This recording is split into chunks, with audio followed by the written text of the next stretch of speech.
Boydan kesip verdirene, mestan salam eyler sana.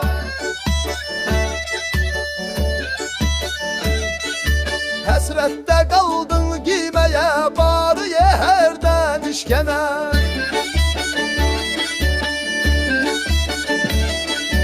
Ac qalmısan ancaq yenə, məstan salam eylər sənə.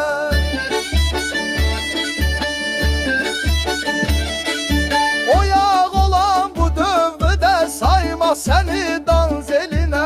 Ey canı can dəsmal keşan, məstan salam eylər sənə. Yaltaqlıqdan yoxsa nişan, ax turpu da verməz sənə.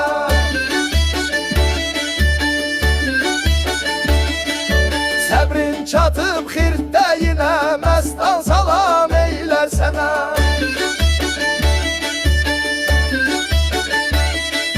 Dadduzda gəlsə millətə, dövlət sıçar tez qəndinə.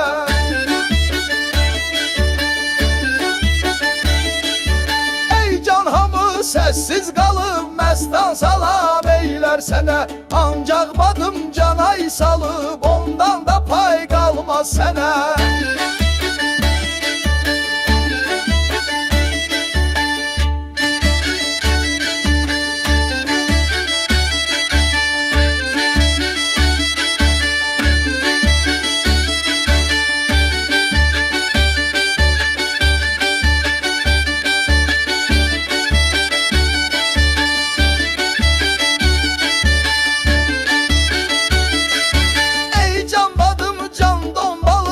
Məstan salam eylər sənə.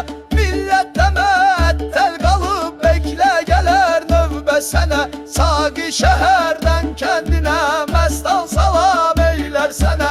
Bu ölkənin hər səmtinə molla sıçıb